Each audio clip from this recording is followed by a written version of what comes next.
నా నీతికి ఆధారమగు దేవా, నేను మొరపెట్టినప్పుడు నాకు ఉత్తరమిమ్ము. ఇరుకులో నన్ను విశాలంతో కలుగు చేయవాడు నీవే. నన్ను కరుణించి నా ప్రార్థన అంగీకరించుము. నరులు ఎంతకాలము నా గౌరవమును అవమానముగా మార్చెదరు. ఎంతకాలము వ్యర్థమైన దాన్ని ప్రేమించెదరు.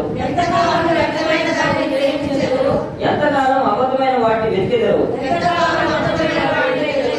యెహోవా తన భక్తులను తన ఏర్పరచుకున్నచును ఏర్పరచుకున్నటను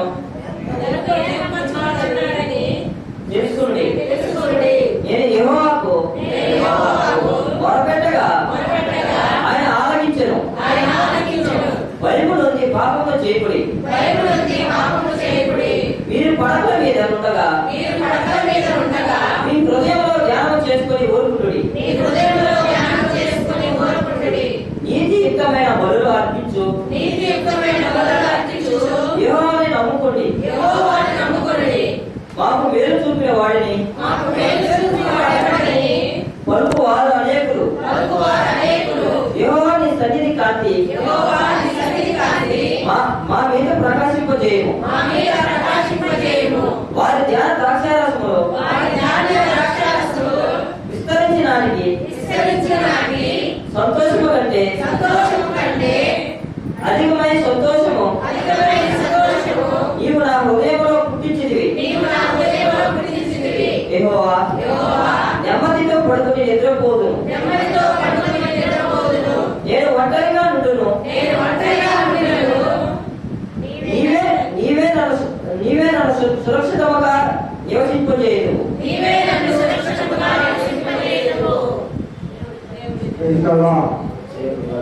దేవుడు తన పరిశుద్ధ వాక్యమును మన వెనుకడిలో ఆశీర్వదించి దీవించును కాక. హల్లెలూయా, హల్లెలూయా. నా నీతికి ఆధారమగు దేవా. ఇక్కడ దావీదు మహారాజు దేవుని మాట్లాడుతున్నాడంటే దేవుని గానం చేస్తూ ఉన్నాడు, దేవుని స్తుతిస్తూ ఉన్నాడు, దేవునికి ఒక పాట పాడుతూ ఉన్నాడు. కళ్ళని అంటున్నాడు, నా నీతికి ఆధారమగు దేవా. అనగా ఈ లోకంలో మన ఎవ్వరూ నీతిమంతులు కాదు. దావీదు ఇక్కడ ఒప్పుకుంటున్నాడు, ప్రియులారా, నా నీతికి నీవే ఆధారము దేవా. అయ్యా, నా నీతికి నీవే ఆధారం. నాకు ఇరుకులో విశాలత కలుగజేసే దేవుడు నీవే.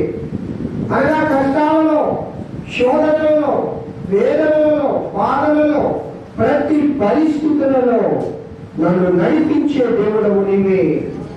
పిల్లరా, ఇక్కడ కొన్ని యేసుక్రీస్తు ప్రభువుకు 2000 సంవత్సరాల క్రితము ప్రవచనాపూర్వకంగా ఈ పాటను పాడుతూ ఉన్నాడు. ఏమో తెలుసా? యెహోవా తన భక్తులను తనకు ఏర్పరచుకుంటున్నాడు అని తెలుసుకోండి. అనగా దేవుడు ఏర్పాటు చేసుకుంటున్నాడు పిల్లరా. ఆయనకు కావలసిన వారిని, ఆయన భక్తులను ఆ దేవదేవుడు ఏర్పాటు చేసుకుంటూ ఉన్నాడు. అనగా ఆనాడే ప్రవచిస్తున్నాడు తన సంఘాన్ని రాబో దినాలలో యేసు క్రీస్తు ప్రభు వారు యెహోవా దేవుడే తన కుమారులను ఈ లోకానికి పంపి తన భక్తులను తన కోసం ఏర్పాటు చేసుకుంటాడు. అనగా తన కోసం ఒక సంఘాన్ని ఏర్పాటు చేసుకోబోతున్నాడు, తన కోసం ఒక వధువును ఏర్పాటు చేసుకోబోతున్నాడు, తన కోసము ఒక ఈ లోకం నుండి వేరుపరచబడిన వారిని దేవుడు ఏర్పాటు చేసుకోబోతున్నాడు. ఇంత గొప్ప దేవుడు మనకున్నాడు. అయ్యా, నా నీతికి నీవే ఆధారం ప్రభువా అని దావీదయ్య ఇక్కడ దేవుని స్తుతిస్తూ ఉన్నాడు. శ్రీగారా, మనము కూడా ఆయన పరిశుద్ధ సన్నిధిలో ఉన్నామంటే ఏమిటి? యెహోవాని ఏ విధంగా నమ్ముకోవాలి, ఎలాంటి బలులు అర్పించాలని అన్నాడు? నీతియుక్తమైన బలులు అర్పించచ్చు. యెహోవాను నమ్ముకోండి. యెహోవా నేను నెమ్మదిగా, ఎంతమంది నెమ్మదిగా జీవించగలుగుతున్నారు? దేవా, నేను నెమ్మదిగా ఉన్నాను, నాకే బాధ లేదు, నాకే కష్టం లేదు, నాకే వ్యాధి లేదు, నాకే శోధం లేదు అన్నవాడి లోకంలో ఎవరైనా ఒక్కరున్నారా? కొట్లాడిపోతులకు నెమ్మది లేదు, ఏమీ లేని వాడికి నెమ్మది లేదు. కానీ ఎవరికి నెమ్మది ఉంది? యెహోవాను ఆరాధించే బిడ్డలకు నెమ్మది ఉన్నది. హల్లెలూయా. కారణం దేవుని మీద నువ్వు ఆధారపడితే నీకు నెమ్మది. ఎన్నో బాధలు, కష్టాలు, వేదనలు, శోధనలు మనకు ఉండవచ్చు ప్రియులారా. కానీ దేవుని సన్నిధిలో నువ్వు ప్రార్థించినప్పుడు ఆ దేవదేవుడు నీకు నెమ్మది కలుగజేయును గాక. హల్లెలూయా. ప్రార్థన చేద్దామా? మన దేవునికి స్తోత్రాలు చేద్దామా? ప్రభువా, మా జీవితాలలో నెమ్మది లేదు, మా జీవితాలలో కొరతలు ఉన్నాయి, మా జీవితాలలో దేవా సాతాను అనేక ఇబ్బందులు కొలిలో కాలుస్తూ ఉంది దేవా. మా నీతికి ఆధారమవు దేవా, నా నీతికి ఆధారమవు దేవా. దేవా ఇంకోసారి ఇరుకులో నాకు విషయాలంత కలుగజేసే దేవా, నన్ను కరుణించి నా ప్రార్థన అంగీకరించు ప్రభువా అని ఆ దేవదేవుని ప్రార్థన చేద్దాం పిల్లరా. అందరూ దేవుని స్తుతించండి, అందరూ దేవుని ఆరాధన చేయండి. Hallelujah, hallelujah, hallelujah. Praise the Lord, praise the Lord, praise the Lord, praise the Lord. స్తోత్రం, స్తోత్రం, స్తోత్రం, స్తోత్రం. అందరూ దేవుని స్తుతించండి. యేసు దేవుడు చేసిన మేలన్నిటిని కాలమంతా ఆయన మన జీవితాలలో ఎన్నో మేలు చేశాడు పిల్లరా. ఆయన చేసిన మేలన్నిటికీ ఆ దేవదేవునికి స్తుతి స్తోత్రాలు చెల్లిద్దాం. అయ్యా స్తోత్రం, స్తోత్రం, స్తోత్రం, స్తోత్రం, స్తోత్రం, స్తోత్రం. మహోన్నతుడా స్తోత్రం, వైభానుడా స్తోత్రం, పరిశుద్ధుడా స్తోత్రం. దేవా నెమ్మది, నెమ్మది, నెమ్మది, నెమ్మది మా జీవితాలలో నెమ్మది దయచేయండి ప్రభువా. నీ కృప మహేశ్వరుని బట్టి గత కాలమంతా మమ్మల్ని రక్షించారు దేవా. అయ్యా ధన్యుడైనా మీ సన్నిధిలో వచ్చి మీ సన్నిధి కాంతులు నిబంధన నిలబడడానికి మీరు ఇచ్చిన గొప్ప కృపను బట్టి స్తోత్రములు దేవా. హల్లెలూయా, హల్లెలూయా, హల్లెలూయా. స్తోత్రం. అందరూ కలిసి దేవుని ఆరాధన చేయండి. అందరూ కలిసి పాడండి.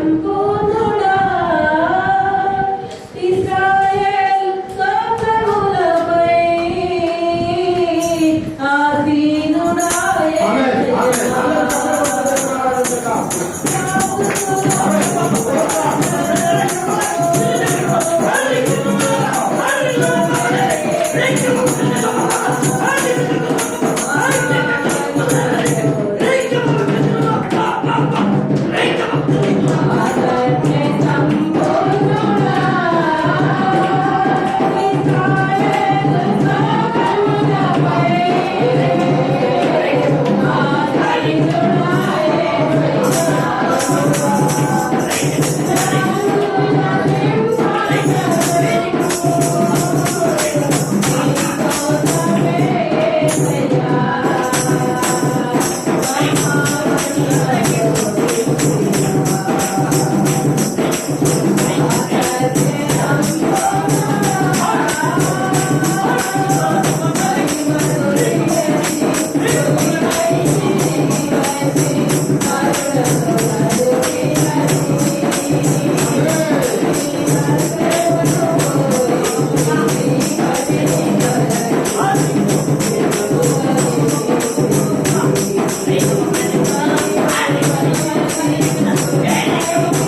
స్తోత్రాలు స్తోత్రాలు స్తోత్రాలు స్తోత్రాలు స్తోత్రాలు స్తోత్రాలు మహిమాతుడా మహోన్నతుడా పరిశుద్ధుడా ప్రభువా మీ కృపలో నాయనా మమ్మల్ని బలపరచండి.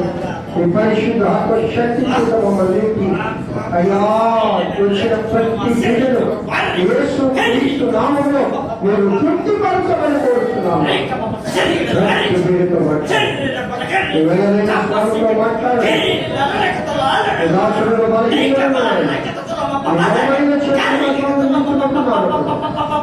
ఒక్కొక్కరితో మాట్లాడమని యేసునామమున వేడుకుంటున్నాను తండ్రి. ఆమేన్ ఆమేన్ ఆమేన్. స్తోత్రం స్తోత్రం. Praise the lord.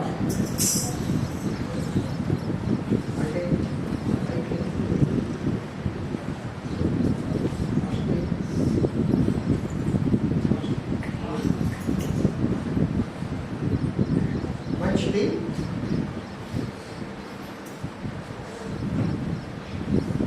దేవుని నామ స్తోత్రం కలుగును గాక. హల్లెలూయా హల్లెలూయా.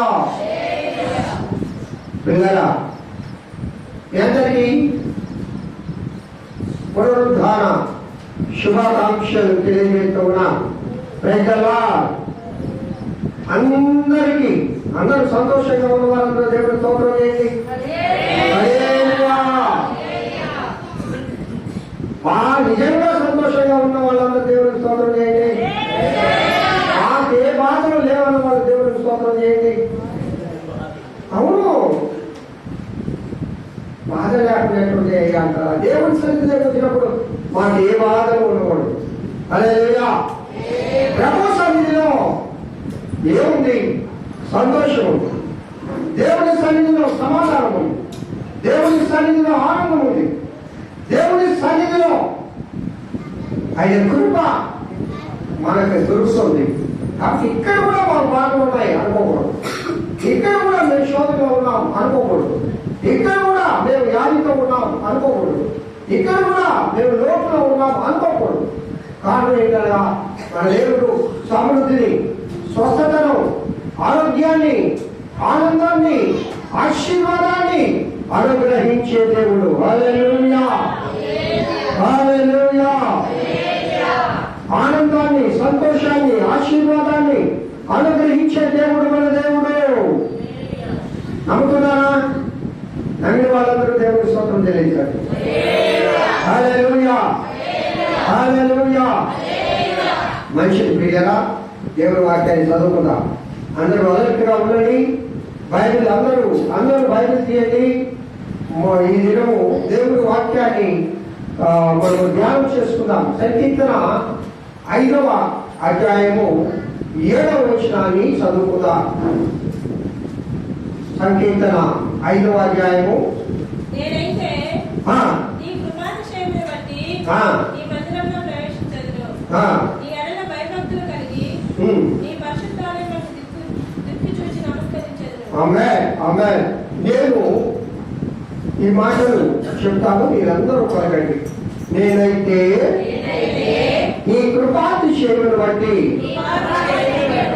నీ మందిరంలో ప్రవేశించెదను. మళ్ళా నేనైతే నీ కృపాతిశయమును బట్టి నీ మందిరంలో ప్రవేశించెదను. హల్లెలూయా. ఇక్కడ నేను అనే మాట ఒకసారి జ్ఞాపకం చేసుకోండి. మేము కాదు, నేను అనగా దేవుని రక్షణ వ్యక్తిగతమైనది. దావీదయ్య ఈ సంకీర్తన భాగాన్ని రాస్తూ నేనైతే నీ కృపను బట్టి దేవుని మందిరంలో ప్రవేశిస్తున్నాను అంటాడు. అదే హల్లెలూయా. అంటే దేవుని మందిరంలోకి రావాలన్నా దేవుని కృప అవసరమా లేదా? దేవుని కృప లేనిదే ఆయన మందిరాలలోకి ఎవరు రాలేదు. ప్రియులరా, నువ్వు ఆయన మందిరంలోకి వస్తున్నావంటే, నువ్వు ఆయన బిడ్డగా మారావు అంటే అది దేవుని కృప నీ ఎడలో ఉండబట్టే నీకు గొప్ప భాగ్యాన్ని దేవుడు ఇచ్చాడు. హల్లెలూయా హల్లెలూయా. దేవుని మందిరములో అనగా దేవుని ఆలయంలో దేవుని సన్నిధిలో ఏమేమి ఉన్నాయి, మనం ఏమేమి అనుభవించాలి. దేవుని సన్నిధిని మొట్టమొదటిగా దేవుని మందిరములకు పోయినప్పుడు ఏమంటాడు? నీ ప్రవర్తనము ఎందుకని అలా మాట అంటే పిల్లల ఓసారి ప్రత్యక్ష గుణాలను మనం జ్ఞాపకం చేసుకుంటే ఆవరణ ఉంటుంది. తర్వాత ఎవరు చెప్పండి, ఎన్ని భాగాలు ఉంటాయి ప్రత్యక్ష గుణాలలో? 3 భాగాలు. మొదటి భాగం ఆవరణ, రెండవ భాగం పరిశుద్ధ స్థలం, మూడవ భాగం. ఎవరైనా ఆవరణలోకి వచ్చి ఆ గంగ ఇత్తడి గంగాళం ఉంటుంది, ఆ ఇత్తడి గంగాళంలో ఇత్తడి బిందెలతోనే నీళ్లు పోస్తారు. ఆ నీళ్లు పోయడానికి కూడా ప్రత్యేకించబడిన వాళ్ళు ఉంటారు. కొన్ని నియమ నిబంధనలు దేవుని సన్నిధికి వెళ్ళాలంటే అది నాలో ఆవరణంలో తన్నును తాము శుద్ధి చేసుకొని పరిశుద్ధ స్థలంలోకి రావాల్సిందే. ఎప్పుడు ప్రత్యక్ష గుడార ద్వారమును ప్రధాన యాజకుడు తీసినప్పుడు మాత్రమే. వేరే సమయాల్లో ప్రత్యక్ష గుడారంలోకి రావడానికి ఎవరికి అధికారం లేదు. అయితే ప్రత్యక్ష గుడారాన్ని ఎక్కడ కట్టించారంటే పాలెము మధ్యలో కట్టించారు. ఎందుకనగా ప్రతి ఒక్కరూ ఉదయకాలంలోనే లేచి ఆ ప్రత్యక్ష గుడారం వైపు చూస్తూ దేవుని ప్రార్థించే అనుభవం కలిగిన వాళ్ళు. హల్లెలూయా, హల్లెలూయా. ఒక సమయంలో దేవుని మహిమ ఆ ప్రత్యక్ష గుడారం పైన కమ్ముకుంటుంది. ఎప్పుడైతే దేవుని మహిమ ప్రత్యక్ష గుడారం పైన కమ్ముకుంటుందో ఇశ్రాయేలీయులందరూ అందరూ వారి వారి ఇళ్ల నుంచి బయటకు వచ్చి ఆ మహిమను చూచి దేవునికి నమస్కారం చేసేవాడంట. హల్లెలూయా. అదిగో దేవుని మహిమ, అదిగో యెహోవా దేవుడు వచ్చాడు, అదిగో మనల్ని ఆశీర్వదించడానికి వచ్చాడు, మనతో మాట్లాడడానికి వచ్చాడు. దేవానికి స్తోత్రమని వారిలో ఉన్న ఆ యొక్క జనులందరూ దేవుని ఆరాధించే వాళ్ళ ప్రియులారా. హల్లెలూయా. దేవుని మందిరంలోకి రావడానికి ఎవరికై కాదు. యెరూషలేము దేవాలయం కూడా అంతేనండి. యెరూషలేము దేవాలయం కూడా 3 భాగాలుగా కట్టించారు. ఆవరణము, పరిశుద్ధ స్థలము, అతి పరిశుద్ధ స్థలం. అతి పరిశుద్ధ స్థలంలోకి పోవడానికి ఒకే ఒక ఆయనకి అధికారం లేదు. ఎవరైనా ప్రధాన యాజకుడు. ప్రధాన యాజకుడు దేవుని సన్నిధిలో బలులు అర్పించడానికి సంవత్సరంలో ఒక మారు మాత్రమే అక్కడికి వెళ్ళి దేవుని ఆరాధించాలి. లేవి వంశాస్తులకు చెందిన ఏ వాళ్ళకి అధికారం లేదు. అనగా దేవుని మందిరం అంటే ఆశామాషి కాదండి. అంత భయంతో భక్తితో దేవుని మందిరంలోకి రావాలి. పరిశుద్ధ స్థలం వరకే రావాలి. అతి పరిశుద్ధ స్థలంలోకి రావాలి. ఎవరికి అధికారం లేదు. తేడా ఉండేది పరిశుద్ధ స్థలానికి అతి పరిశుద్ధ స్థలానికి. ఆ తెర చీలిపోయినప్పుడు యేసుక్రీస్తు ప్రభువు శిలువలో తన ప్రాణాన్ని అర్పించినప్పుడు. హల్లెలూయా, హల్లెలూయా. కాబట్టి ఇందులో మనమందరము ఫ్రీగా దేవుని మందిరంలోకి రాగలుగుతున్నాం. హాయిగా దేవుని మందిరంలో కూర్చోగలుగుతున్నాం. అర్హులమా మనము? అర్హత ఉందా ప్రభు మందిరంలోకి రావడానికి? అర్హత ఉందా ఆయన మందిరంలోకి చూడడానికి? అర్హత ఉందా ఆయన మందిరంలోకి రావడానికి? అందుకే అంటాడు, అయ్యా దావీదయ్యా ఆనాడికి తిరిగాడండి. అయ్యా నేనైతే నీ కృపాటి సేవలు బట్టి మాత్రమే నీ మందిరంలోకి వస్తున్నానయ్యా. హల్లెలూయా. నేను అర్హుడు కదయ్యా, నేను పాపినైనా, నేను దోషిని ప్రభువా. నీ పరిశుద్ధ సన్నిధి, నీ పరిశుద్ధ ఆలయము పరిశుద్ధతో నిండిబడదు ప్రభువా, మహిమతో నిండిబడదు ప్రభువా. మీరెక్కడ ఉన్నారు నాన్న, మీ ప్రత్యక్షతను చూడడానికి నాకు అర్హత లేదు ప్రభువా, కేవలము కేవలము నీ కృపను బట్టి మాత్రమే. హల్లెలూయా, హల్లెలూయా, హల్లెలూయా. నువ్వు దేవుని సన్నిధికి వస్తున్నావు అంటే అది కేవలం దేవుని ఉచితమైన కృప మాత్రమే. దేవుని కృప లేనిదే మనము ఆయన ఆరాధించలేదు. పిల్లరా, నేనైతే అంటాడు వ్యక్తిగతంగా దేవుని ఆరాధించేవాడు దానిదయ్యా. వ్యక్తిగతమైన రక్షణ నీకు ఉండాలి. నీ భర్త రక్షణ ఉందా? నీ బిడ్డలు రక్షించబడ్డారా? నువ్వు రక్షించబడ్డావా? నేను రక్షించబడ్డావా? మొదటిగా ఒకడు రక్షించబడితే ఆ తదుపరి మరి ఒకరు రక్షించబడతారు. కుటుంబంలో దేవుని రక్షణ అనుభవాన్ని కుటుంబం అంతా ప్రార్థించేవారుగా ఉన్నప్పుడు ఆ అనుభవమే వేరు. హల్లెలూయా, హల్లెలూయా. క్రైస్తవ లోకం ప్రస్తుతం అనేక రకాలైన కొత్తతో ఉంటారు. ఈ మధ్య కాలంలో భోగిలని ఆయన కొట్టుకుంటూ ప్రారంభించాడు. అంటే చిలువు పెట్టుకోవచ్చు, చిలువు పెట్టి కొట్టుకొని అదొక ఉద్యోగం అంట. అది బాబు రక్షణ సువార్త ఉద్యోగం చేయాలి. కాబట్టి ఎందుకు ఈ మార్పులన్నీ లోకంలో జరుగుతున్నాయి తెలుసా? యేసయ్య రాకడ చాలా త్వరగా ఉన్నది. యేసయ్య రాకడ చాలా త్వరగా ఉన్నది. ప్రియమైన బిడ్డలారా, నేనైతే నీ కృపాతిశయమును బట్టి నీ మందిరంలో ప్రవేశిస్తాను. దేవుని కొడుకుని బట్టి ఆయన మందిరానికి వచ్చాడు. ఇద్దరు ఆయన మందిరంలో ఏం చూడాలి? నువ్వు ఆయన మందిరంలో ఏం అనుభవించాలని వచ్చావు? ఆయన మందిరంలో ఏముంది అని వచ్చావు? ఏమండి ఒక దగ్గర పోతున్నామంటే ఏదో ఒక పని మీద పోతాం. అక్కడ ఏదో ఒకటి మనం పొందుకొని రావాలి. ఇప్పుడు విద్యార్థులు పాఠశాలకు వెళ్తున్నారు, వాళ్ళకి అక్కడ జ్ఞానం కావాలి. మనం ఉద్యోగం చేసుకోవడానికి వెళ్తున్నాం, మనకు జీతం కావాలి. మనము ఒక పని మీద బజార్కి వెళ్తున్నాం, అందులో ఏదో వస్తువు తీసుకొని రావాలి. అంటే ఒక్క చేతులతో రావడానికి కూడా లేదుగా, ఏదో ఒకటి సంపాదించాలా. లోకంలో వెళ్ళిపోతావుగా, కుమారు పొద్దున్నే లేచిపోతావు. ఎందుకు? అక్కడ ఏదో పని చేయాలా, ఏదో సంపాదించుకొని తీసుకురావాలి. మరి దేవుని మందిరానికి ఎందుకు వచ్చావట? ఏముంది దేవుని మందిరంలో? దేవుని మందిరంలో వెరీ గుడ్. చెప్పండి, మీరు ఏముంది చెప్పండి.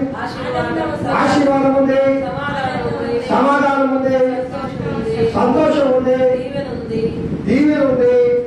ఇంకా చెప్పండి. మేలు ఉంది.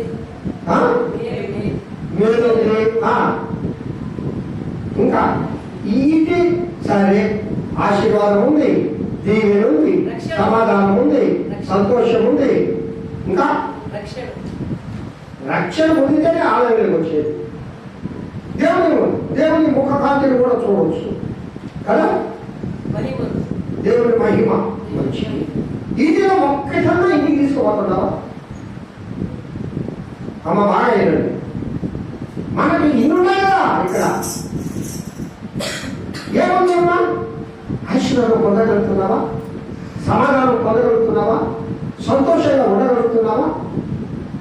నువ్వు ఇంటికి తీసుకెళ్ళాలి, దాన్ని అనుభవించాలి. అందుకు దేవుని సన్నిధికి వచ్చేది. అందుకే దావీదు అంటాడు, అయ్యా నేనైతే నీ కృపాతిశయమును బట్టి నీ మందిరంలో ప్రవేశిస్తున్నారు. కారణం ఏంటనగా నీ మందిరంలో సమృద్ధి ఉన్నది. హల్లెలూయా. సమృద్ధి కలిగిన ఆశీర్వాదములు నీ మందిరంలో ఉన్నాయి ప్రభువా. ఆశీర్వాదంతో నన్ను నింపురాయా.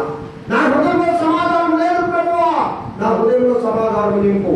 నా హృదయంలో సంతోషం లేదు ప్రభువా, నా హృదయంలో సంతోషం నింపు.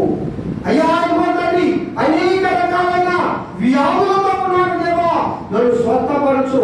నీవు స్వస్థపరిచే యెహోవావు కదా. నీ మహిమను నేను చూడాలి, నీ కృపను నేను పొందాలి, నీ ఆశీర్వాదం నేను పొందాలి దేవా. నన్ను ఆశీర్వదించు అని దేవుని ఆశీర్వాదాలను పొందుకొని మనం ఇక్కడి నుంచి వెళ్ళాలి. హల్లెలూయా, హల్లెలూయా.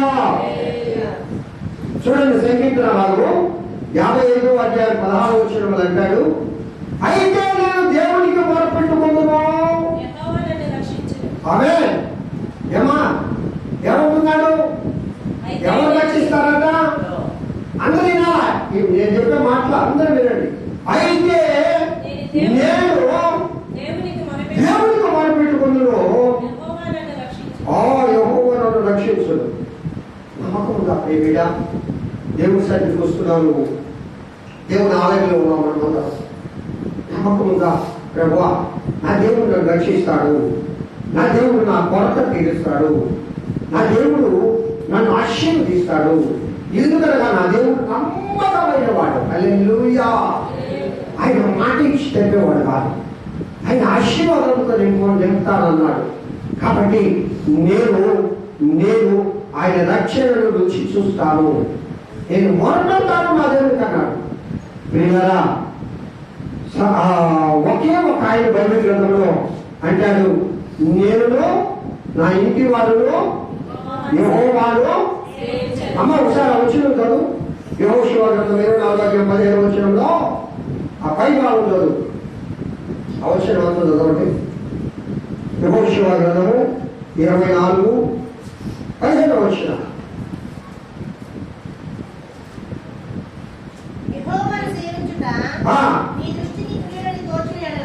చూడండి, బాగా వినాలి ఇక్కడ. యెహోవాను సేవించుట మీ దృష్టికి కీడు అని తోచిన ఎడలా మీరు ఎవరిని సేవించదరో, మీ పితరులు సేవించిన దేవతలను సేవించదరో,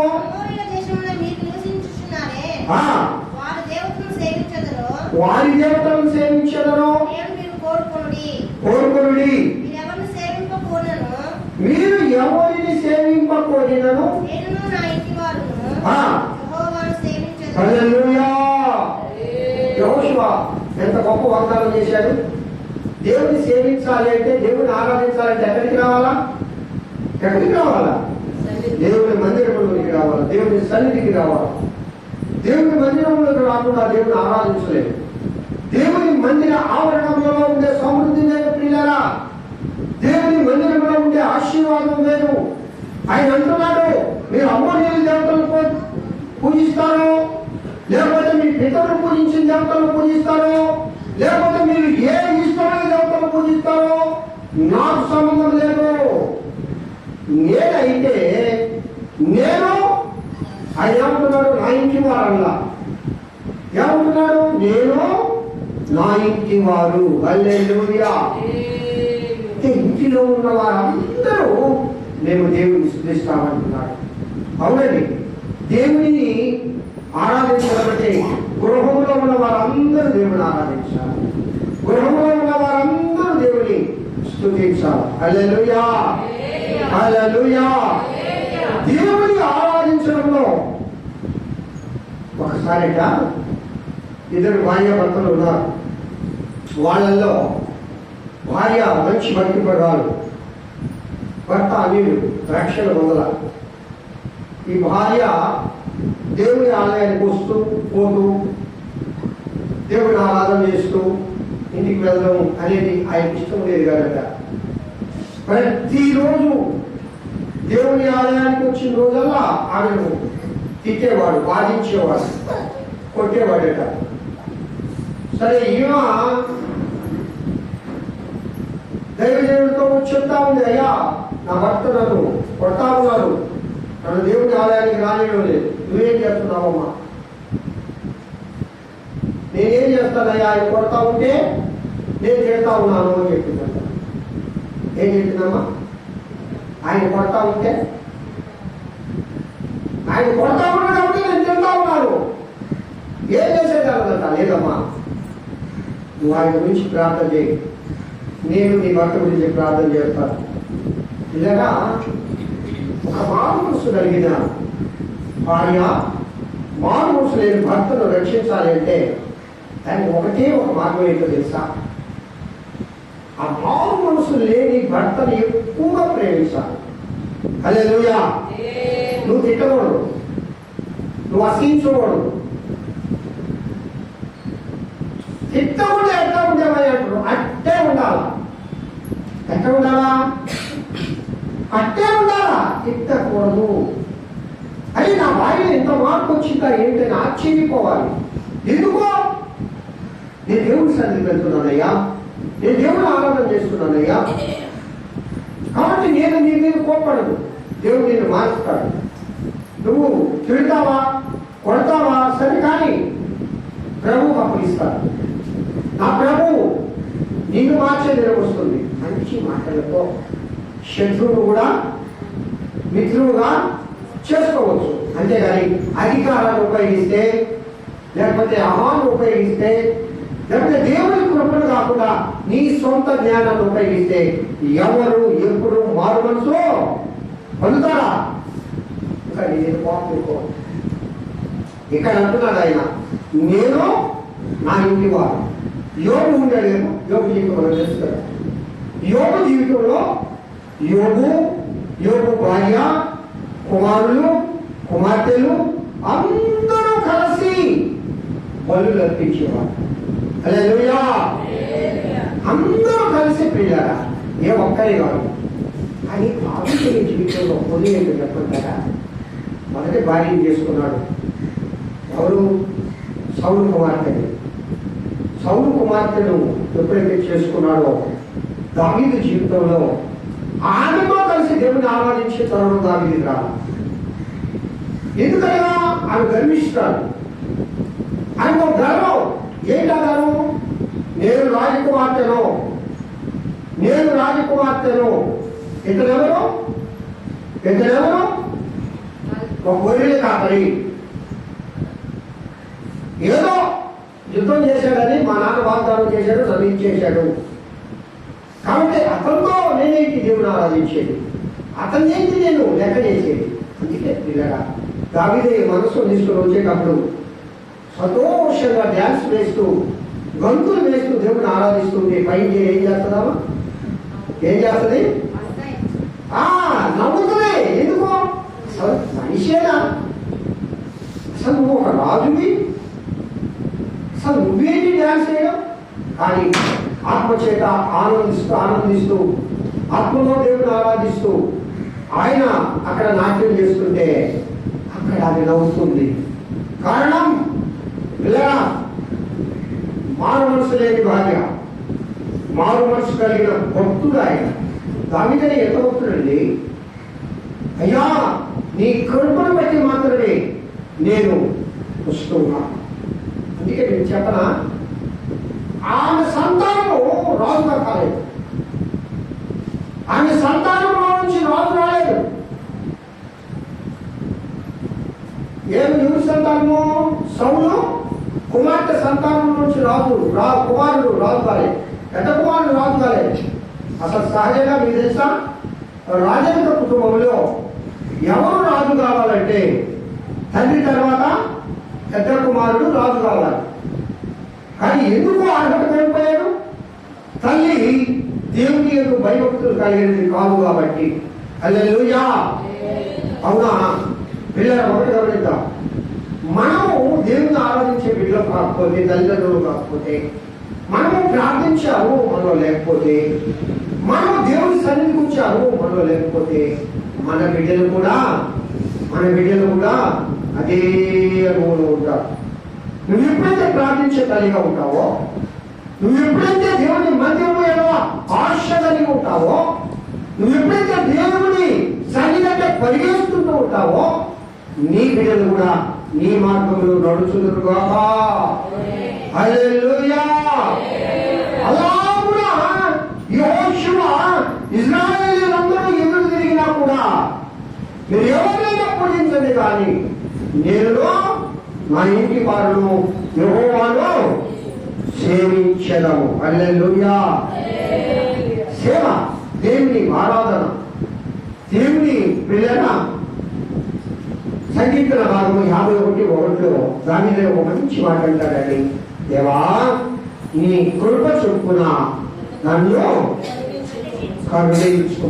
హల్లెలూయా!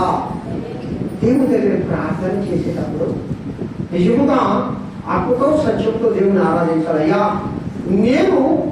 నేను అనే మాట ఒకసారి గమనం చేసుకుంటే నాకు ఏ మంచి లేదు దేవా, నాలో నా ఆలోచనలో మంచి లేదు, నా నడకలో మంచి లేదు, నా చూపులో మంచి లేదు, నా ప్రవర్తనలో మంచి లేదు. అయ్యా కేవలం నీ కృప చొప్పున నన్ను కరుణించు. హల్లెలూయా, హల్లెలూయా. దేవుడు బిడ్డారా, దేవుని సన్నిధికి వచ్చిన మనమందరం ఈ విధముగా ప్రభు సన్నిధిలో మనం ప్రార్థన చేయాలి. దేవా నీ కృప చొప్పున నన్ను కరుణించున్నాయి. ప్రభు సన్నిధిలో మనలో మనము అర్పణగా పోయబడాలి. మనము కాబట్టి బలిపీఠం పైన ఆ పశువులను కాల్చేటప్పుడు, ఆ బలి అర్పించేటప్పుడు సంపూర్ణమైన బలి అర్పిస్తారే కానీ అర్ధ బలి అర్పించరు. అంటే సంపూర్ణంగా మన హృదయాలను దేవుని సన్నిధిలో కుమ్మరించాలి. హల్లెలూయా. ఇప్పుడు మంజు టింకు వాళ్ళు ఉన్నారు, నన్ను భోజనాలు పిలిచారు, వాళ్ళ ఇంటికి పోయినాను. మంజు బాగా వంటకాలు చేసింది, రామయ్య కూర్చో అది పెట్టింది. అంత అన్నం పెట్టి అర్థాగంతో పంపిస్తే నాకు ఏమైనా బాగుంటుందమ్మా? ఏమనుకుంటా నేను? ఇంత దూరం తెలిసింది, నా కళ్ళ మీద ఉండింది, మేమేమో చేసుకున్నా నా పాత్రలో అంత నెట్టిపెట్టింది. నేను తృప్తి పడతానా అని ఈ లోక సంబంధమైన ఆహారం నాకు పెట్టకపోతే, నేను తృప్తిపడకపోతే పరలోకం తండ్రి దేవుడు ఆ శిలువ పైన మరణించి ఆ పరిశుద్ధ రక్తాన్ని కాచి నీ కోసం త్యాగం చేసి నిన్ను రక్షించి, నీ కుటుంబాన్ని రక్షించి, నీ బిడ్డలను రక్షించి ఇంత గొప్ప రక్షణ భాగ్యమును ఇచ్చిన దేవుడికి ఆత్మీయ ఎట్లా? హల్లెలూయా. శివాగా ఆయన సంతృప్తి పరచాలని ఆనందం ద్వారా సంపూర్ణమైన హృదయం, సంపూర్ణమైన భక్తి, సంపూర్ణమైన ఆరాధన, సంపూర్ణమైన ఆత్మతో దేవుని ఆరాధించాలి. ప్రేమిట అర్థాకలి, అర్థ మనస్సు. మీ హృదయములను ఏమన్నాడు? మీ హృదయములను దేవుని సన్నిధిలో కుమ్మరించడం అంటే ఏంటి మీరమ్మా? కుమ్మరించడం అంటే ఏంటి? ఏడవే. కుమ్మరించడం అంటే ఏడవే. ఇప్పుడు చెంబులో నీళ్లు ఉన్నాయమ్మా, నీళ్లు కుమ్మరించంటే మొత్తం పోసేస్తాం. దాంట్లో ఒక బుట్ట నిలబడద్దా? ఎప్పుడు నిలబడదయ్యా? అది మొత్తం పోడించినప్పుడు కొంచెం ఉంచుకోండి, కొంచెం కూర్చుండాలి, కొంచెం ఉండాలి. దేవుని సన్నిధిలో అందుకంటాడు నీ హృదయంలో ఏం చేయాలా? కుమ్మరించాలి. దేవుని సన్నిధిలో నీవు సరిగా అర్పించుకోవాలి. ప్రియమిట నిన్ను నీవు దేవుని సన్నిధిలో బలిగా అర్పించుకోవాలి. మళ్ళీ వచ్చిన యెషయా గ్రంథము 55వ అధ్యాయము 7వ వచనం. యెషయా గ్రంథము 50 యెహోవా వైపు చదువునా?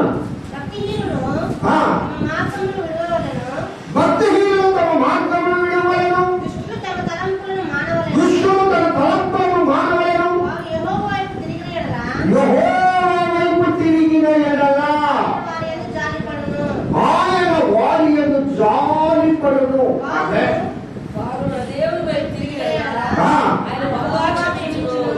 వెరీ గుడ్ అమ్మా. ఇక్కడ ఒక మాట ఏంటనగా, ఎవరి ఏమైనా జాలిపడతాడు? దుష్టుడు ఏమైనా రాదు, భక్తిహీనుడు ఏమైనా రాదు. యెహోవా వైపు తిరిగిన ఎడల, నువ్వు దేవుని వైపు తిరిగితే, అనగా సంపూర్ణంగా దేవుని వైపు కొరకు తిరిగితే దేవుడు మన ఎడల జాలి పడతాడు, దేవుడు కరుణిస్తాడండి. దేవుడి కట ప్రేమ ఉంది.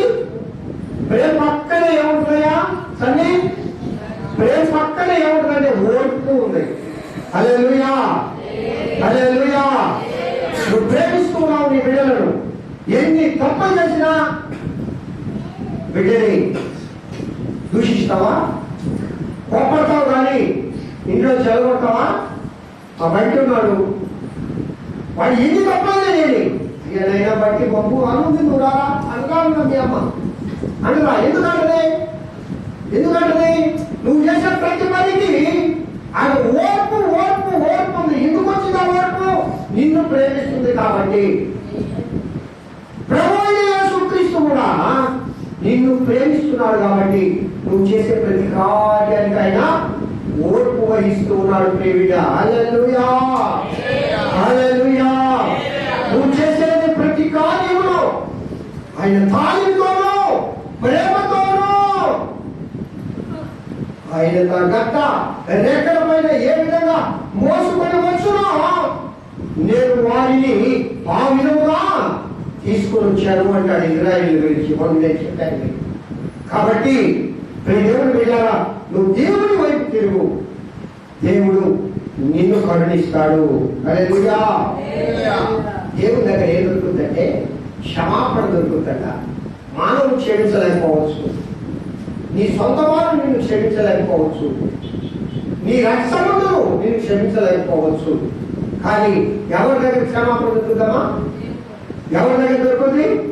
రాసుకోండి ఆ మాట కావాలంటే సంకీర్తన 130 ఉంది.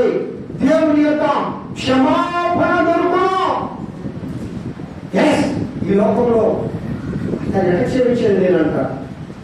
క్షమాగుణం అనేది ప్రభు ఇవ్వాలి, అందరినీ క్షమించాలి.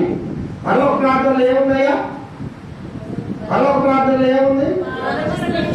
మానవులను మేము మొట్టమొదటి ఏమన్నాడు అక్కడ? మానవులను మేము ముందు నువ్వు ఒకరిని క్షమిస్తే అప్పుడు యేసయ్య నిన్ను క్షమించాడు. అయ్యా నన్ను క్షమించయ్యా, నన్ను క్షమించయ్యా, నువ్వు మాత్రం క్షమించవచ్చు.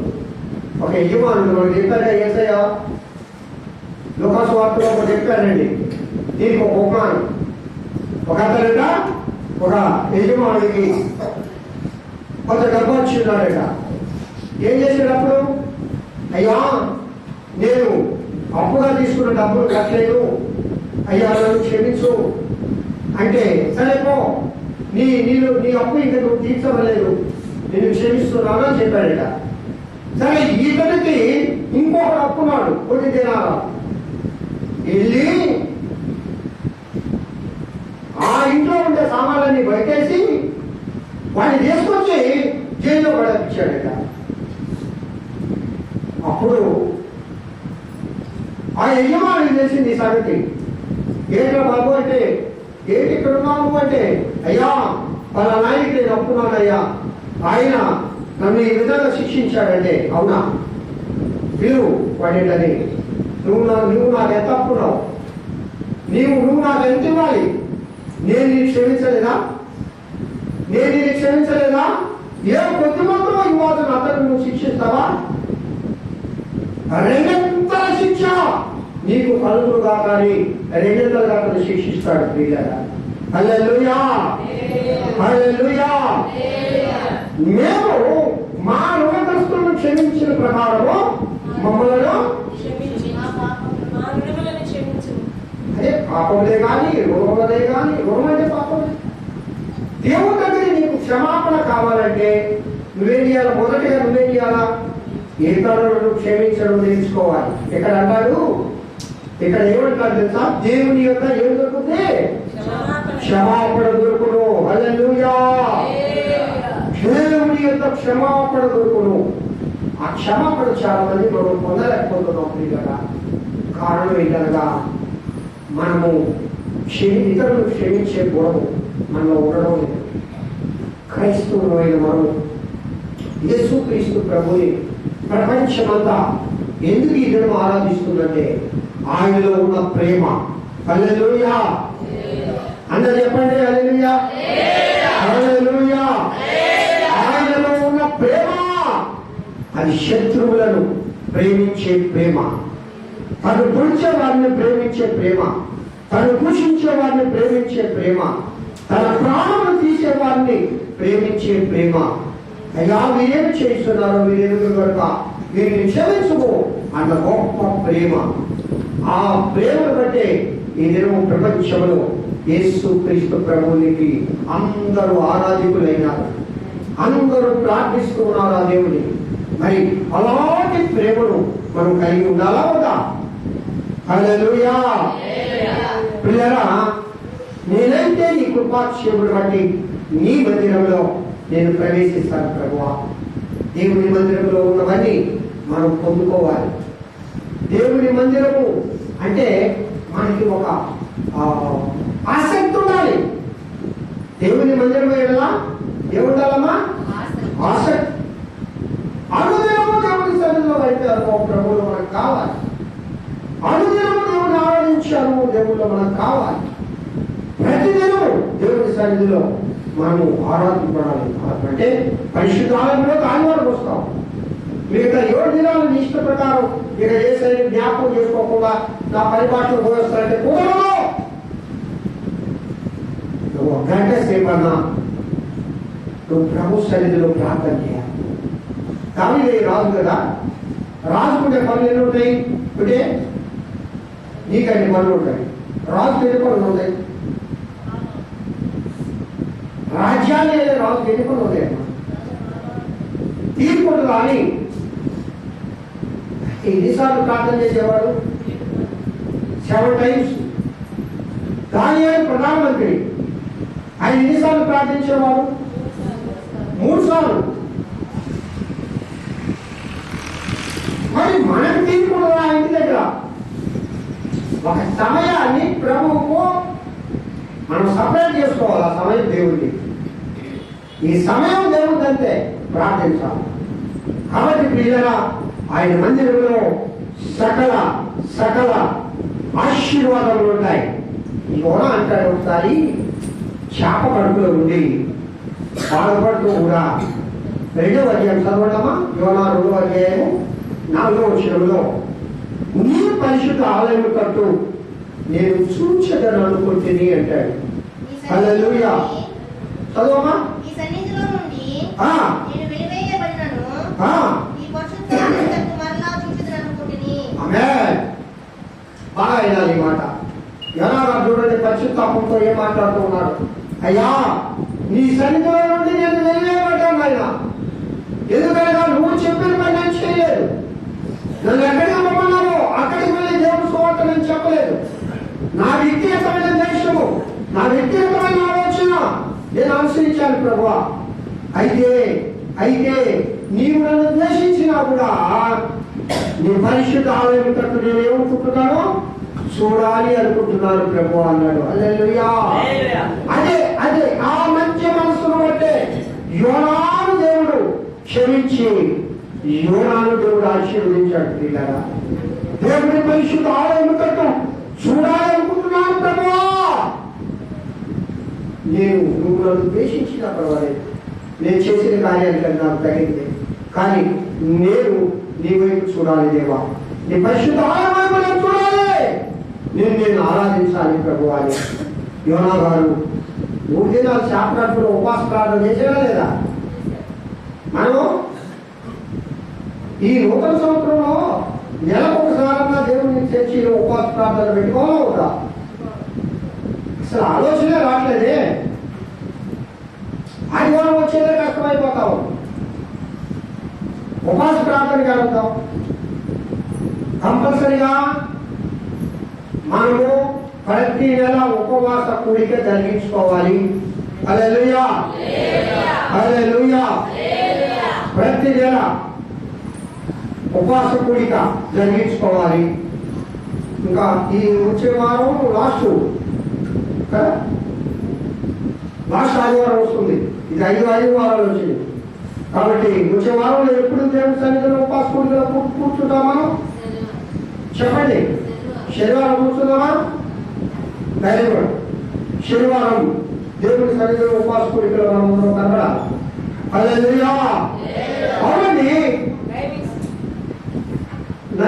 ఇంకా టైమింగ్స్ నైటే కదా.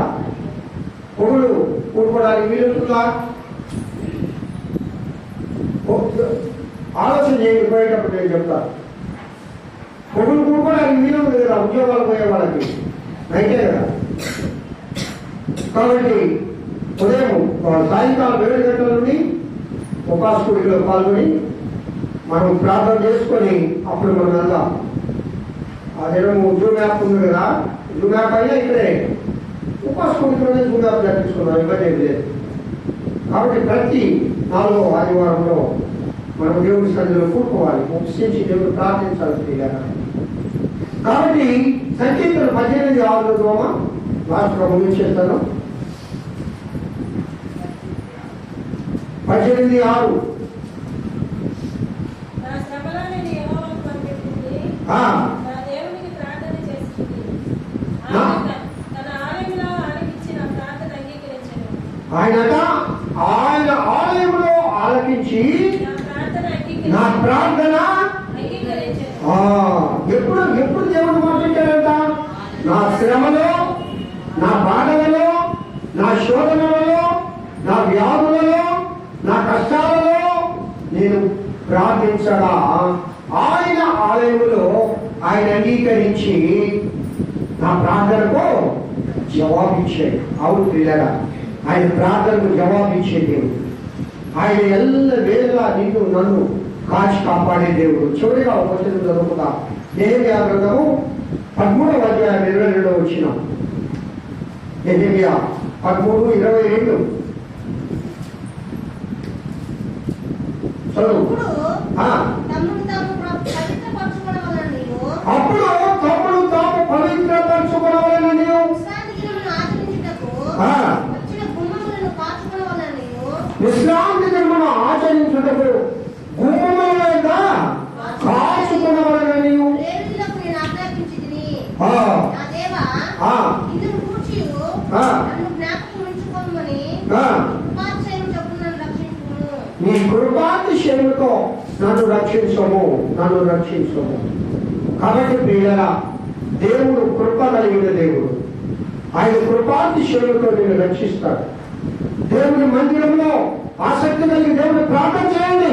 అనేక ఆశీర్వాదాలు నీకు, నీ బిడ్డలకు, నీ కుటుంబానికి ఆ దేవదేవుడు దయచేయను గాక.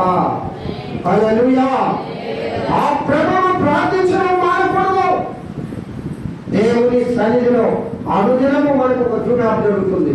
7 గంటల నుండి 8 గంటల వరకు వీరున్న వాళ్ళందరూ జాయిన్ అవుతున్నారు. ఇంకా వీళ్ళు చేసుకుని జాయిన్ కానీ ఆశీర్వాదాలు మీరు పొందుదురుగాక.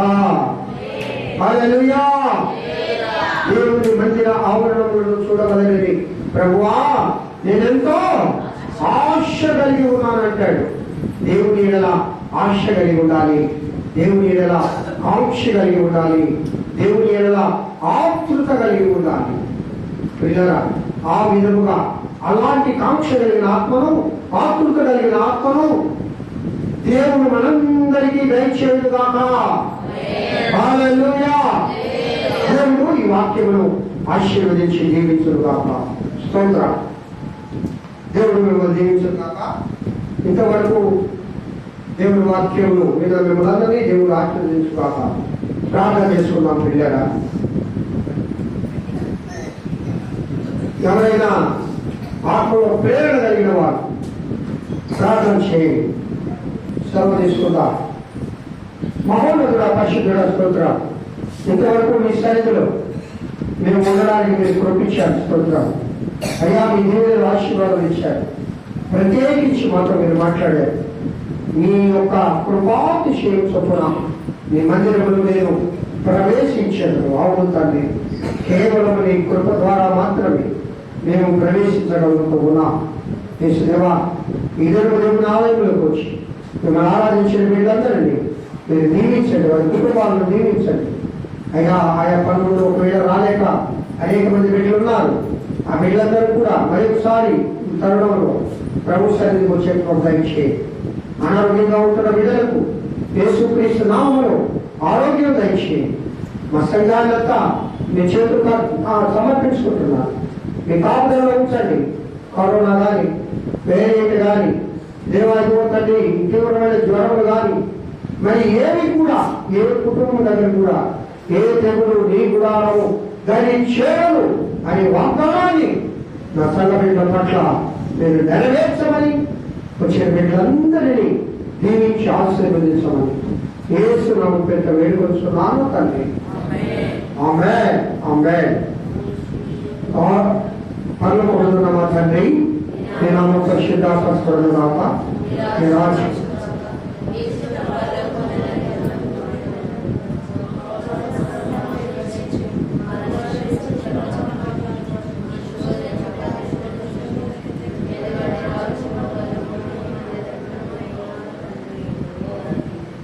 మన తండ్రి దేవుడి నుండి కుమారుడు కుమారుడైన యేసుక్రీస్తు పరిశుద్ధాత్మన్యోన్య నిత్య సహవాసం ఇంతవరకు ప్రభు సన్నిధిలో చేరిన మనందరికీ సర్వలోక పరిశుద్ధులకు సార్వత్రిక సంఘాలకు అనారోగ్యంగా ఉంటూ దేవుని ఆలయంలోకి రాలేక ఉన్న బిడ్డలందరికీ ఇప్పుడు ఎల్లప్పుడు సదాకాలం కూడా నడిపించుగాక.